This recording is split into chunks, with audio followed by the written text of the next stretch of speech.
हालांकि Bihar TGT PGT की जो परीक्षा की डेट थी वो ऑफिशियली डिक्लेयर नहीं हुई थी, लेकिन मैंने पहले ही आप लोगों से कहा था कि क्योंकि जो 1 to 5 और 6 to 8 की परीक्षा 15 मार्च को हुई थी, तो ये परीक्षा अगर रद्द हो गई है तो निश्चित रूप से ये जो आगामी परीक्षाएं हैं, जो कि डेट अभी डिक्लेयर नहीं हुई थी, 5 अप्रैल को होने वाली थी टीजीटी और पीजीटी की परीक्षाएं, ये भी रद्द हो सकती हैं या रद्द होंगी।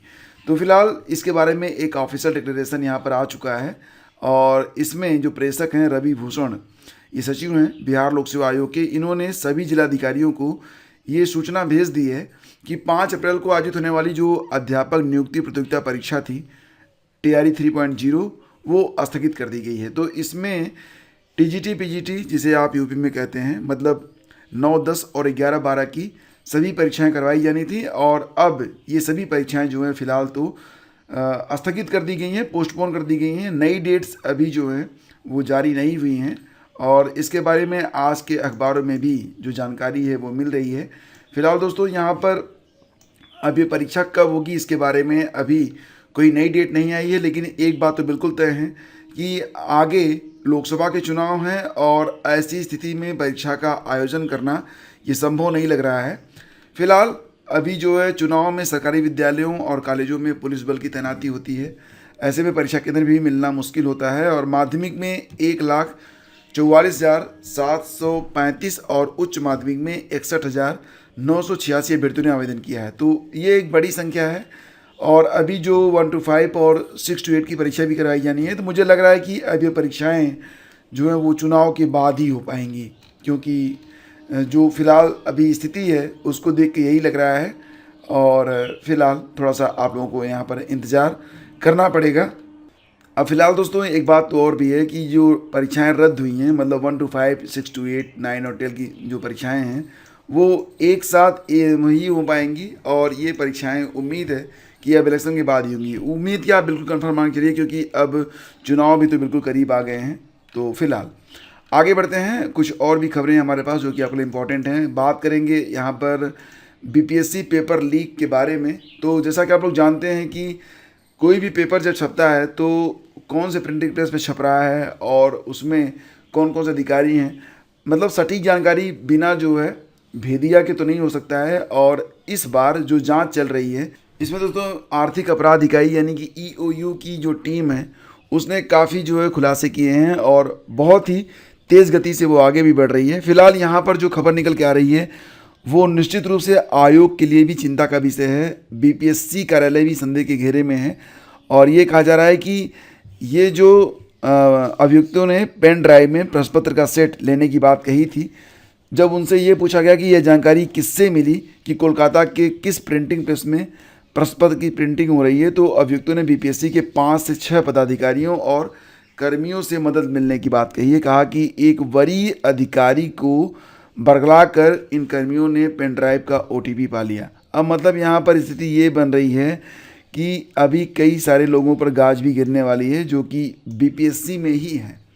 फिलहाल अभी इनके खिलाफ़ जो है वो जानकारी जुटाई जा रही है, और जब कुछ पुख्ता सबूत मिल जाएंगे तो उसके बाद जो बीपीएससी के अधिकारी कर्मचारियों के नाम सामने आ रहे हैं उनको भी रिमांड पर लिया जाएगा या फिर उनसे भी पूछताछ की जाएगी।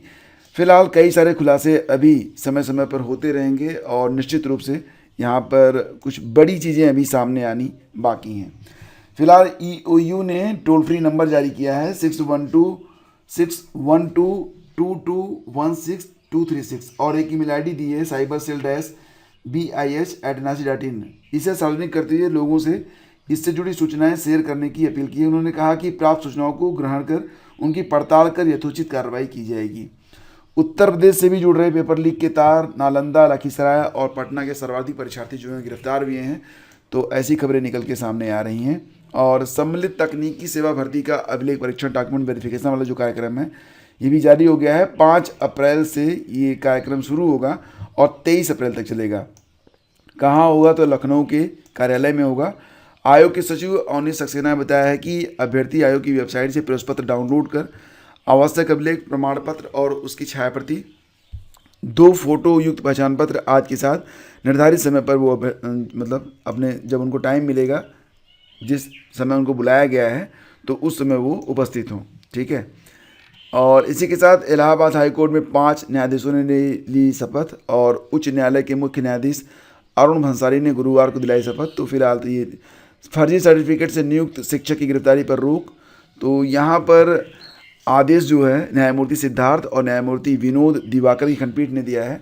इलाहाबाद हाई कोर्ट ने फर्जी सर्टिफिकेट के आधार पर नियुक्त सहायक अध्यापक अनिल कुमार सिंह की गिरफ्तारी पर रोक लगा दी है। कोर्ट ने कहा कि पता लगाया जाए कि याची की नियुक्ति के समय कौन कौन से जिम्मेदार अधिकारी तैनात थे और उन्होंने शैक्षिक प्रमाण पत्रों के सत्यापन को लेकर क्या प्रयत्न किया था। फिलहाल और फर्जी नियुक्ति पत्र देने वाले को जमानत से इनकार।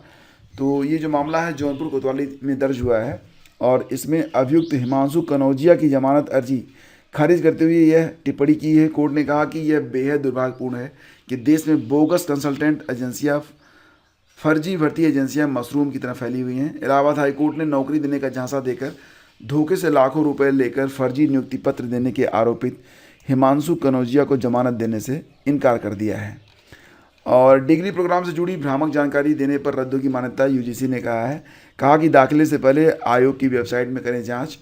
तो फिलहाल दोस्तों यूजीसी ने सभी उच्च शिक्षण संस्थानों की सभी डिग्री प्रोग्राम कोर्स माध्यम, चाहे वो रेगुलर हो चाहे ऑनलाइन हो, ओपन एंड डिस्टेंस की जानकारी वेबसाइट पर अपलोड करने का निर्देश दिया है। इसके अलावा सभी विश्वविद्यालय को इसकी सूचना यूजीसी को भेजनी पड़ेगी। यदि कोई विश्वविद्यालय नियमों का उल्लंघन करता है तो उसके खिलाफ जुर्माना, मान्यता रद्द और कोर्स पर रोक लगाने की कार्रवाई भी की जाएगी।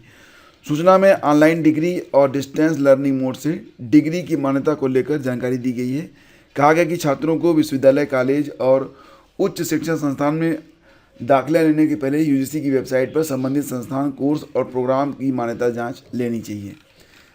फिलहाल पुलिसकर्मियों की छुट्टियां 27 तक रद्द, क्योंकि क्या हुआ है कि होली है और होली में सघन पेट्रोलिंग, व्यापक सुरक्षा निर्देश के मद्देनज़र तो पुलिसकर्मियों की छुट्टियां जो हैं वो 27 मार्च तक रद्द कर दी गई हैं और इस अवधि में केवल विशेष परिस्थितियों में ही विभागाध्यक्ष ही अवकाश मंजूर कर पाएंगे।